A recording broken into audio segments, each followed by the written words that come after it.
안녕하세요. 강준식입니다. 먼저 멤버십에 가입해 주신 정권수님, 스페아님, 영일님, 박병일님, 류기원님께 감사의 말씀을 드립니다. 그리고 대본 집필팀에 가입해 주신 김선태님께 특별히 감사의 뜻을 표하고 싶습니다. 옛날 얘기지만은 지금은 고인이 되신 그 외삼촌이 어느 날 우리 아이들이 모인 자리에서 그 실수로 웅 하고 방구를 크게 꾸셨는데 그게 좀 계면적이셨던지 해방 전에 당신이 그 학생이었을 때 그 우스갯소리를 하나 들려주셨습니다. 짐이 부지 중에 방구를 꾸어 너희 신민은 구릴 것이다. 코를 막으라 어명이니라. 낯선 그 일본어였음에도 이상하리만큼 뇌리에 남았던 징 또는 그 짐이란 단어는 그 훗날 조선 총독부를 연구할 때 녹음 테이프를 통해 다시 한번 그 접하게 되었습니다.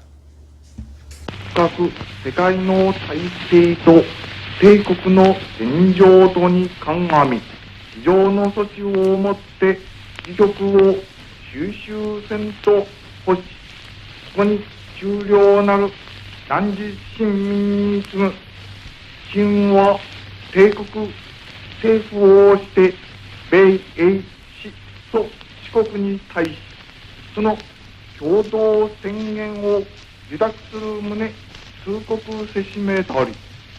그때 떠오른 그 의문은 두 가지였습니다. 하나는 황제 1인칭 대명사인 이 호칭이 일본에서 생겨났을 리는 없는데 그럼 어디서 언제 유래된 것이었을까?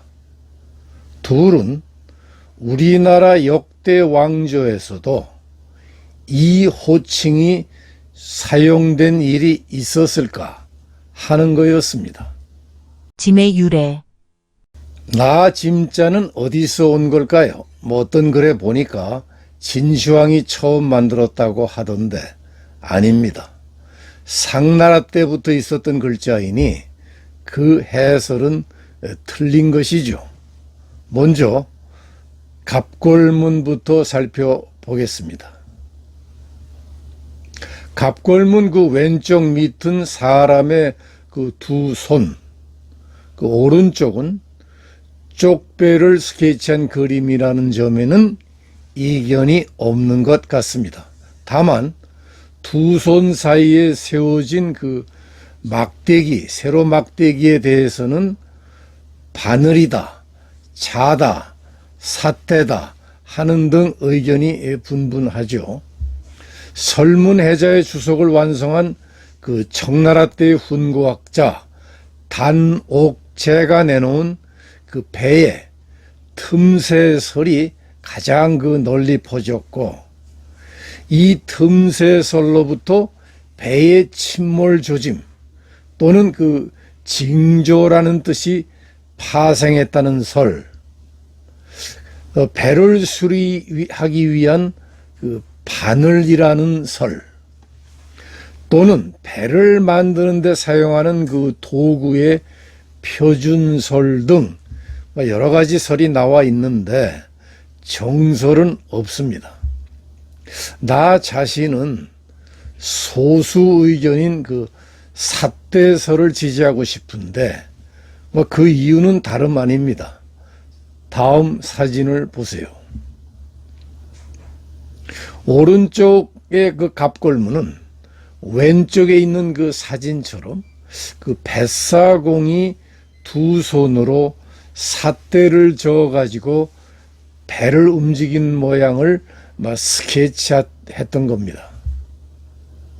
인생의 강을 건너는 뱃사공, 다시 말해 배를 움직여 인생의 강을 건너는 자기 운명의 주체, 그것이 바로 나 짐이다, 이런 얘기죠. 하지만 그 짐은 황제만 사용하던 1인칭 대명사가 아니냐, 이런 생각에 부딪히기도 하겠지만은, 갑걸문 시대엔 말이죠, 왕이나 평민이나 누구든 다 신분에 관계없이 이 호칭을 자유롭게 사용할 수가 있었습니다. 짐은 나라는 뜻이다. 옛날엔 귀한 사람이나 천한 사람이나 그 말을 같이 썼고 귀천을 가리지 않고 같은 호칭의 뜻으로 사용할 수 있었다. 후한 때의 문인 그 채옹의 독단이라는 글에 실린 문장인데, 이 점은 초나라의 그 저명한 시인 굴원이 지은 이소라는 그 장편 서정시에 짐의 선치는 백용이라 했다. 라는 구절에 의해서도 입증이 됩니다. 굴원은 임금이 아니었지만은 짐을 나라는 뜻으로 사용을 했어요. 갑걸문은 살펴보았으니까 두 번째 금문부터 보기로 하죠.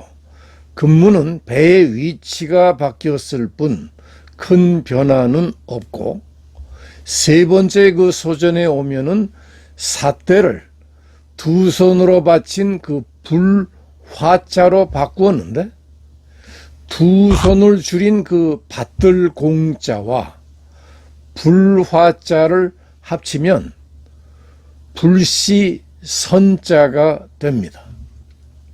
그리고 네 번째 해서에 와서 쪽배를 달월자로, 불시 선자를 빗장관자로 바꾸어 가지고 자원을 유추하기가 어려워진 현재 나짐자로 만들어 놨어요.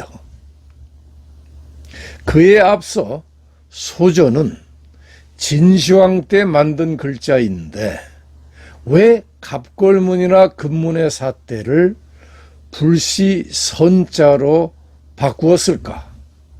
바로 이 점에 중요한 역사적 진실이 숨겨져 있습니다.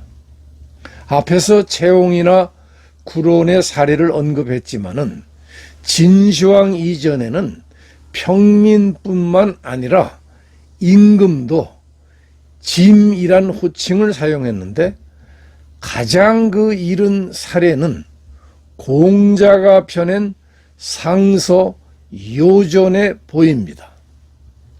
짐이 임금 자리에 있은 지 70년인데 그대들이 명을 잘 이행하였으니 짐의 자리를 물려주겠노라.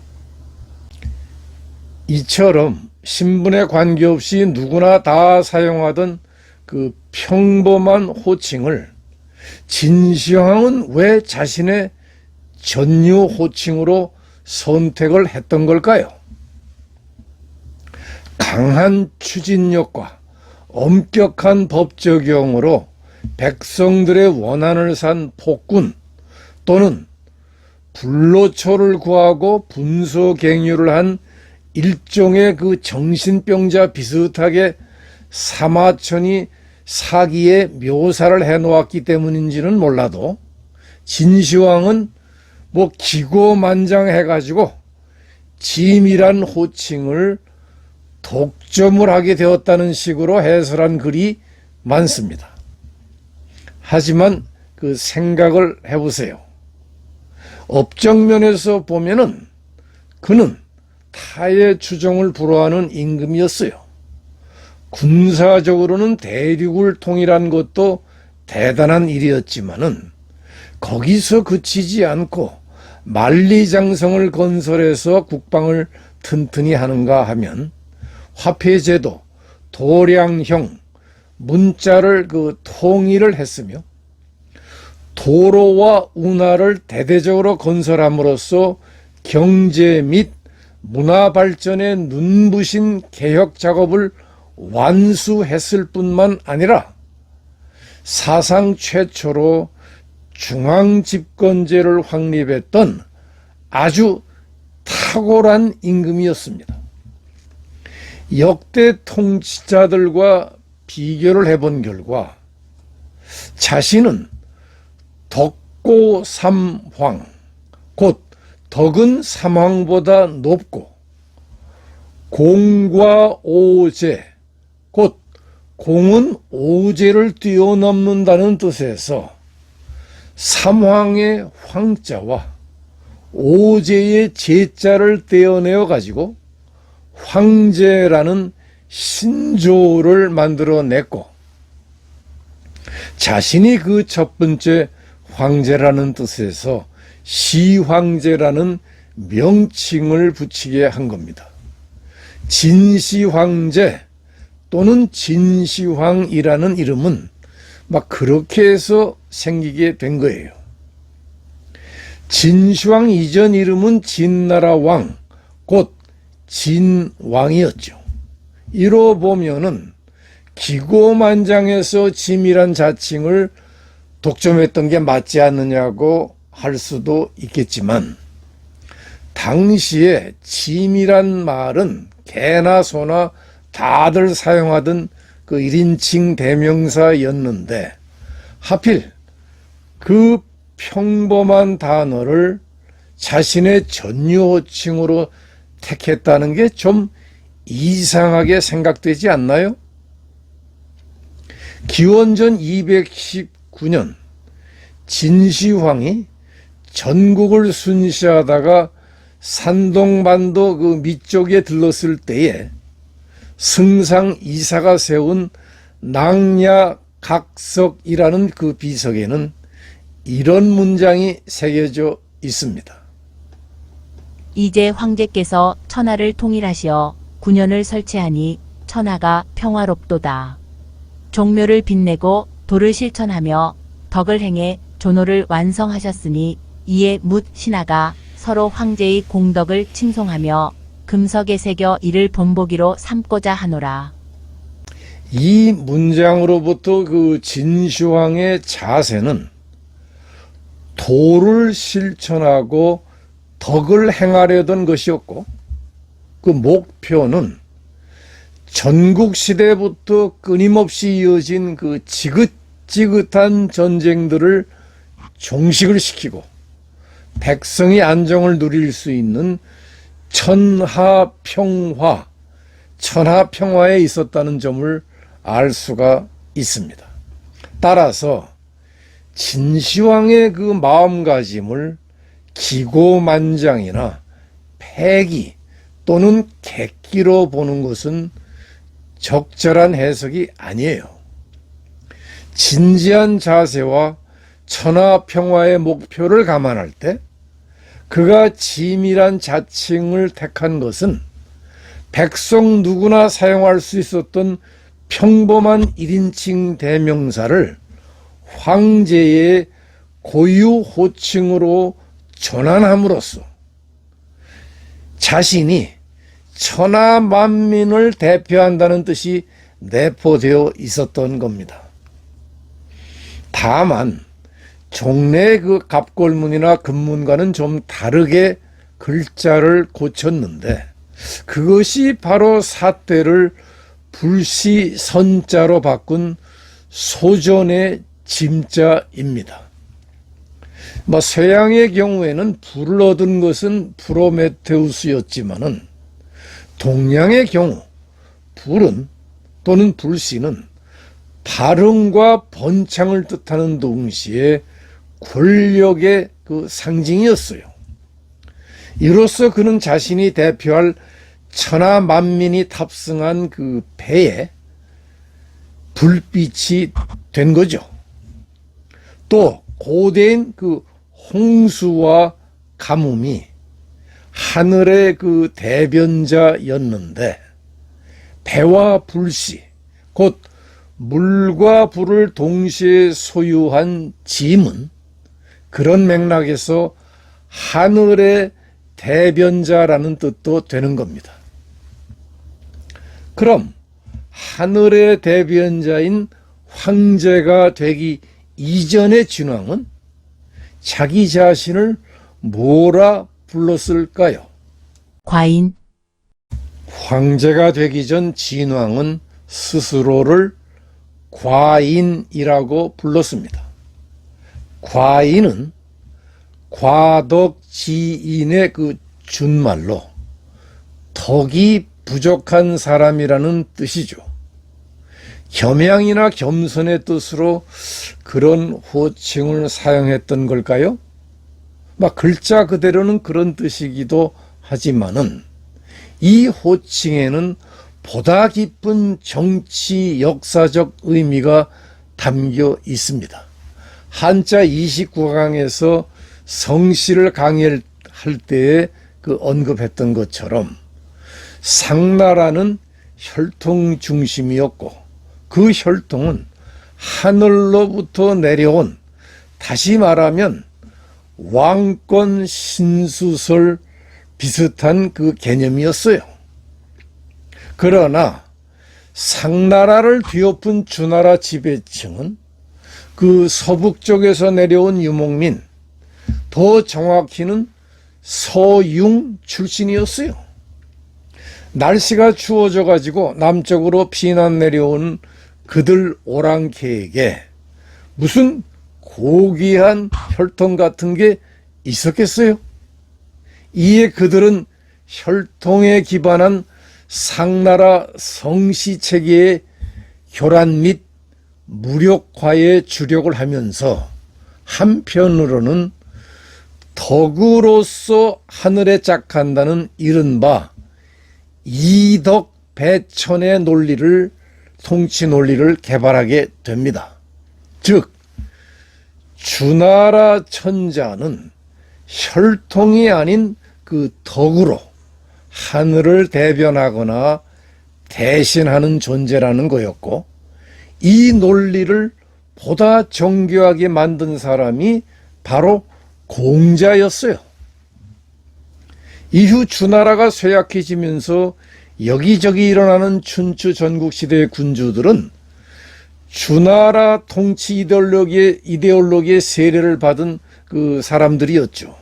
그래서 다들 과인이라는 자칭을 썼고, 전국시대의 끝자락에 있었던 진왕도 따라서 과인이라는 그 자칭을 사용을 했던 겁니다. 이 경우 덕이 부족하다는 것은 겸손해지겠다, 그런 뜻도 있었겠지만은 그보다는 하늘의 관점에서는 내가 덕이 부족하겠지만은 그럼에도 불구하고 하늘은 내게 통치의 임무를 맡기셨다, 그런 뜻이 내재된 호칭이었어요. 다시 말하면 왕권 신수설의 주나라 버전이었던 셈이죠. 따라서 춘추 시대도 그랬지만은 전국 시대의 그 칠웅도 모두 자신을 과인이라 불렀고, 진시황도 대륙을 통일하기 전까지는 과인이라는 호칭을 사용을 했습니다. 또 진나라 말기에 그 항우와 유방 또한 과인이라는 자칭을 썼고, 한나라가 세워진 후에 황제가 분봉을 한 그 제후들도 예외 없이 과인이라는 호칭을 사용을 했습니다.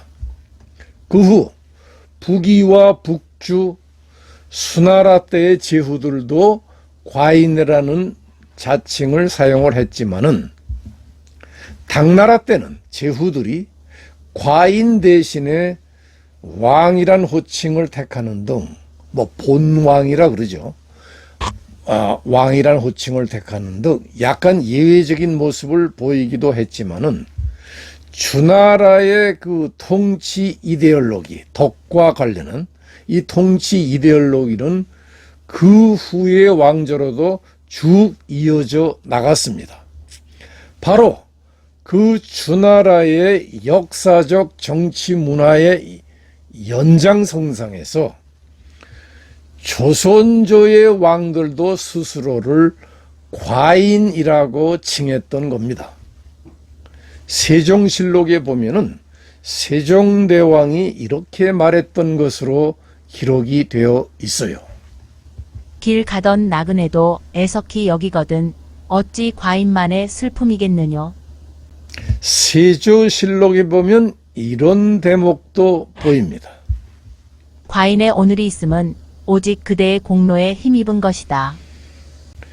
그럼 주나라 왕 또는 주나라 천자도 스스로를 과인이라고 칭했을까요? 여 1인. 아닙니다. 과인은 주로 제후국 군주들이 사용하던 자칭이고 실권은 없지만 그래도 명목상 중원을 통과라는 입장이던 그 주나라 천자는 스스로를 여일인이라고 불렀습니다. 글자 그대로는 나 한 사람이라는 뜻이지만은 이것이 의미하는 바는 천자는 하늘 아래 권력을 가진 유일한 존재다. 곧 하늘 아래 한 사람이라는 뜻입니다. 물론 모든 사람의 위에 있는 만인지상의 존재죠. 이 여일인을 줄여서 여라고도 했습니다. 나여 또는 줄 여자는 어디서 온 걸까요? 어떤 글에 보니까 위아래로 움직여 배를 짜게 하는 그 북 두 개가 서로 만나는 모양을 형상화한 글자라고 했던데 막 그런 식으로 해설하는 학자들이 많이 있어요. 즉 시시를 가진 북이 날씨를 오가며 끊임없이 시를 주기 때문에 준다는 뜻이 생겨났다는 거죠. 우선 갑골문부터 보실까요? 북 두 개가 서로 만나는 모양 같기도 합니다. 그러나 네모 두 개가 맞닿아 있다고 해서 이거를 배짜는 북으로 단정할 수 있을까요?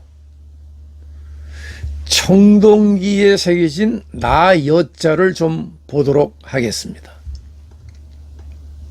가운데 그림은 누가 보더라도 남자의 생식기를 스케치한 것이고 겉은 여자의 그 생식기예요.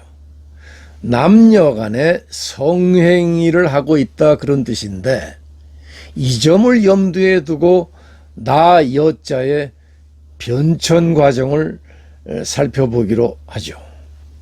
갑골문은 앞에서 언급을 했으니까 두 번째 금문부터 보면은 금문은 앞에 본 청동기 그림과 그 유사하지 않나요? 가운데는 남자 생식기, 겉은 여자 생식기. 역시 남녀 간의 성행위를 스케치한 그림입니다.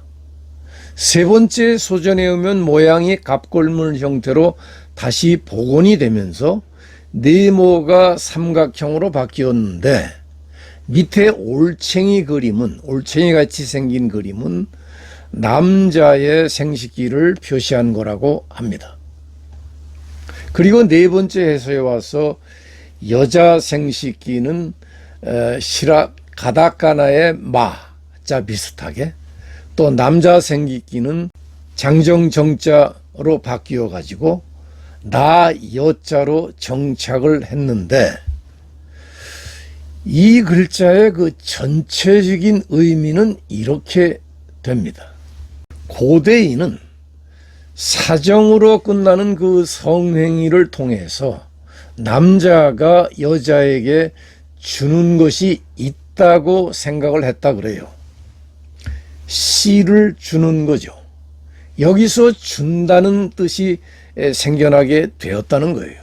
그런데 고대 남성은 성행위를 인종적 의미에서의 자기 존재 실현인 동시에 남성의 그 웅장함과 살아있음을 확인하는 행위로 인식을 했다고 합니다. 다시 말해 성행위는 시족 집단에서 자신의 그 위계를 증명하는 행위로 간주가 되었고 여기서 줄 여자가 1인칭 대명사인 나 여자로 전환이 되었다는 겁니다. 이거는 사람의 그 코를 스케치한 그 자자가 1인칭 대명사로 둔갑하게 되는 것과 거의 같은 맥락입니다. 그런데 주나라 천자는 왜 자신을 가리키는 나 여자를 자칭으로 택하게 되었을까요? 사실 그 진시황 이전, 다시 말하면 그 선진시대의 1인칭 대명사는 앞에서 살펴본 나 짐자를 비롯해 가지고 나아, 나오, 나인, 나이 등 모두 6개가 사용되고 있었습니다. 그런데 굳이 나 여자를 택한 것은 주나라 천자가 제후들에게 영토, 곧 봉토를 나누어주는 존재였기 때문입니다. 여기서 주나라 천자는 줄 여자를 자신의 1인칭 대명사로 차용을 하게 되었다는 거예요. 그럼 주나라보다 앞선 시대인 상나라의 임금들은 스스로를 뭐라 불렀을까요? 외로울꼬. 상나라 임금의 자칭은 그 고였습니다. 먼저 고자의 자원을 좀 살펴볼까요? 이 글자의 유래에 대해 어떤 글에 보니까 홀로 달린 오이처럼 혼자 남은 아이같이 외로운 존재라는 데서 생긴 글자라고 했던데 어느 정도는 일리가 있는 해설입니다. 유감스럽게도 이 글자의 갑골문은 발견된 것이 없어요.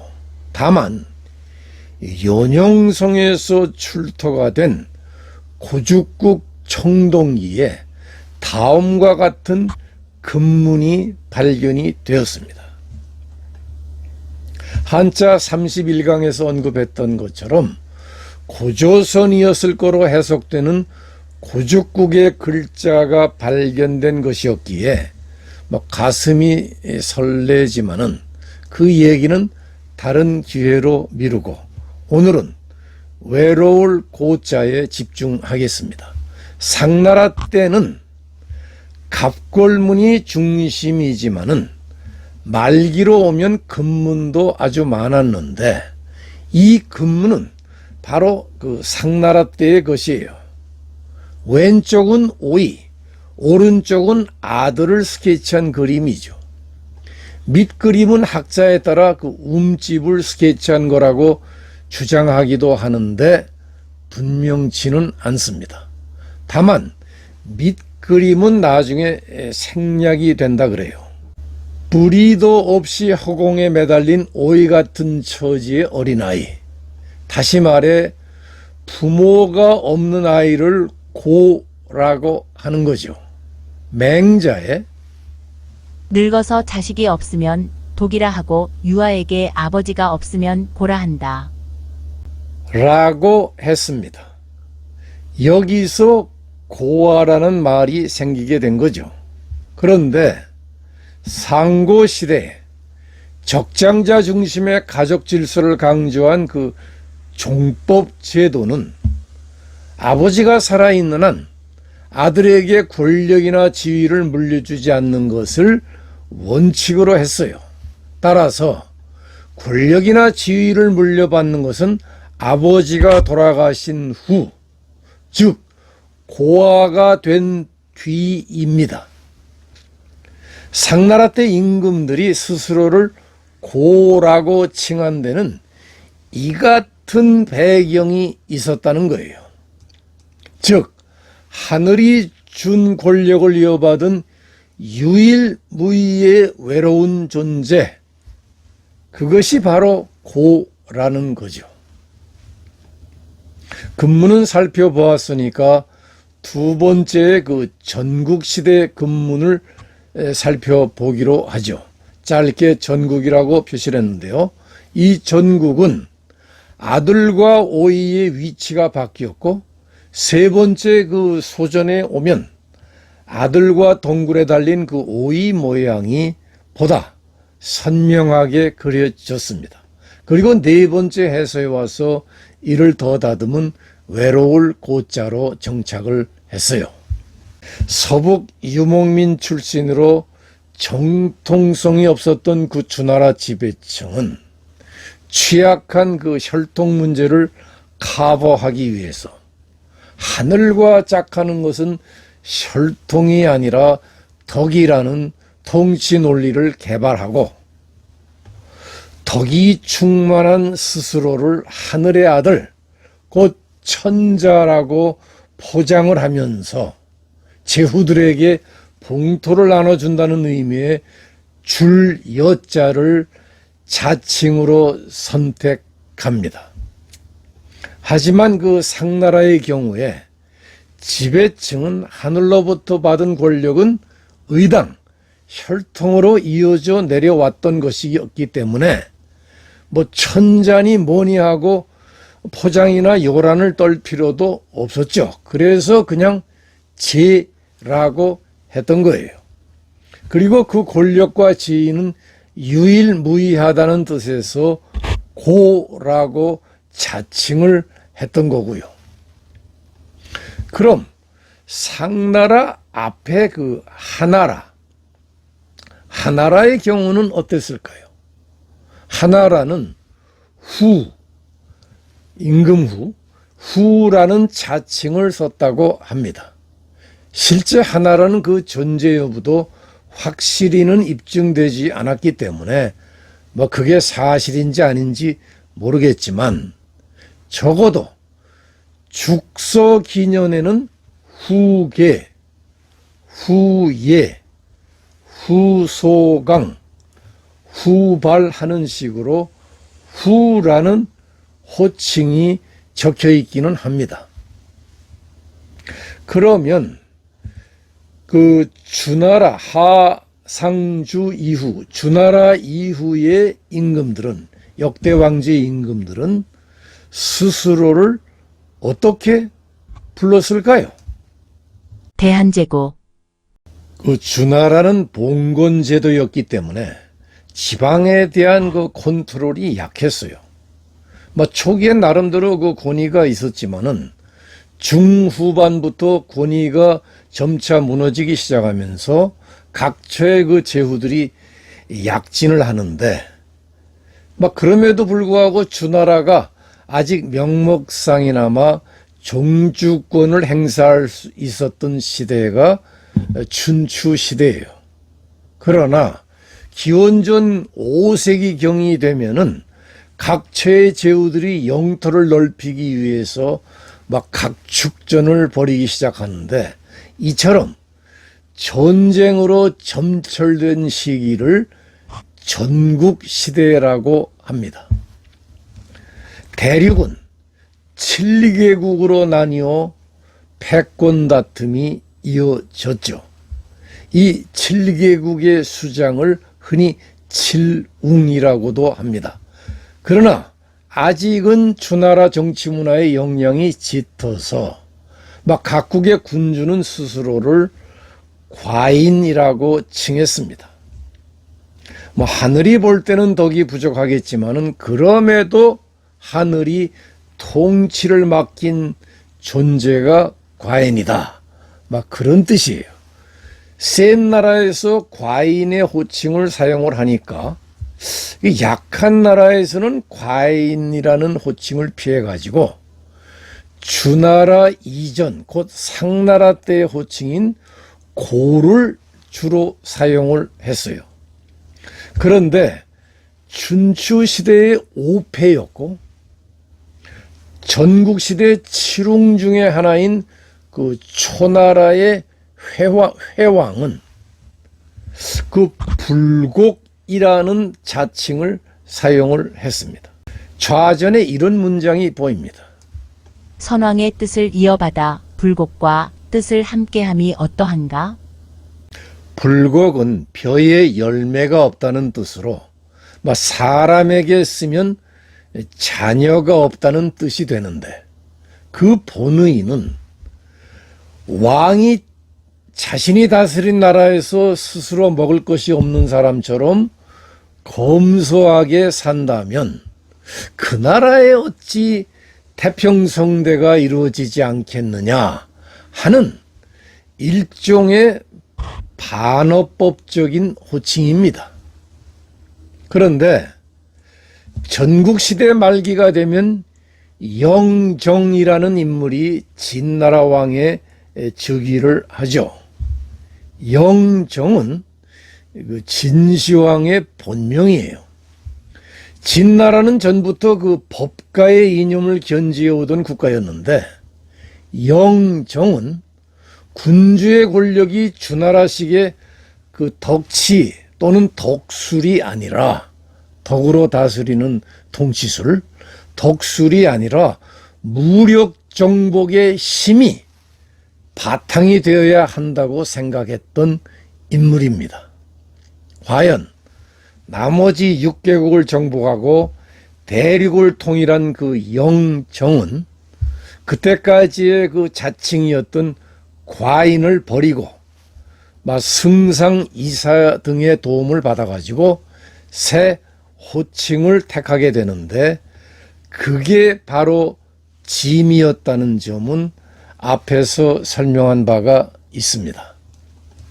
그러나 진나라는 대륙을 통일한 지 15년째인 기원전 206년에 망하죠.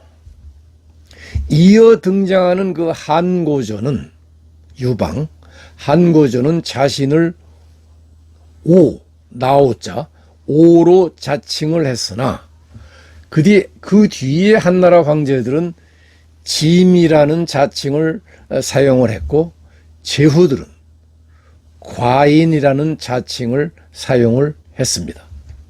한나라 말기의 군웅들 가운데 두각을 드러낸 조조, 손권, 유비 등은 왕이나 황제 자리에 오르면서 고라는 자칭을 사용을 했습니다.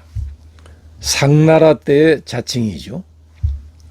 이후 역대 왕조의 황제는 대개 짐이라는 자칭을 사용을 했고, 제후들은 과인이라는 자칭을 사용을 했는데, 그 절정은 명나라와 청나라 때였습니다. 역대 왕조의 호칭을 정리해보면 다음과 같습니다.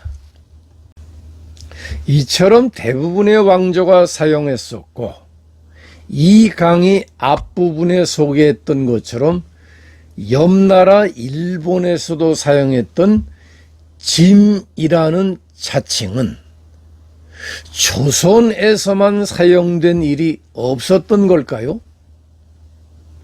그렇지만은 않습니다. 1889년 대한제국을 선포했던 고종은 짐이란 표현을 사용을 했습니다.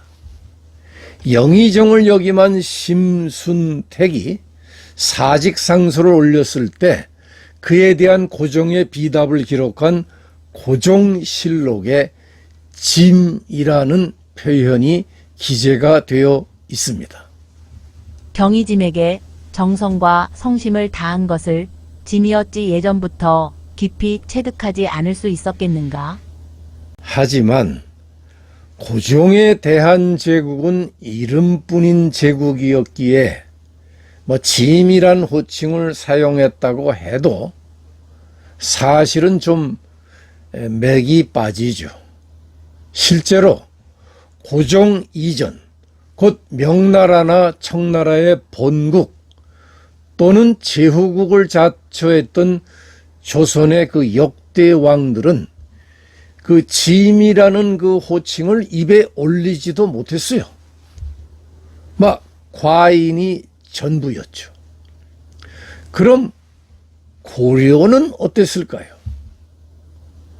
몽골 공주를 아내로 맞았던 고려 25대 충렬왕 때의 고려사 전려에 보면은 이런 대목이 보입니다. 선지를 고쳐 왕지라 하고 짐을 고로, 살을 유로, 주를 정이라 하였다. 굴욕적인 기록이지만은 이 문장을 다시 한번 읽어보면 원나라에 굴복하기 전까지는 고려의 역대 왕들이 짐이라는 자칭을 사용을 했었다는 얘기예요. 선지를 고쳐 왕지라 하고 짐을 고로 고쳤다고 그랬잖아요. 조선조의 세종실록을 보면 고려의 자주성이 꺾인 것은 충렬왕의 아버지인 원종 때부터였던 걸 알 수가 있습니다. 마침내 원종 이상의 실록을 새로 편찬된 역사와 비교하여 예를 들어 종을 왕으로, 짐을 여로, 태후를 태비로, 태자를 세자로 바꾼 것과 같은 내용을 당시의 실록에 따르도록 다시 옛 문장으로 복구하였다. 여기도 짐을 여로 바꿨다는 기록이 보이네요. 이 기록을 보면은 원종 이전의 고려 왕들은 짐이라는 호칭을 사용했던 게 분명합니다.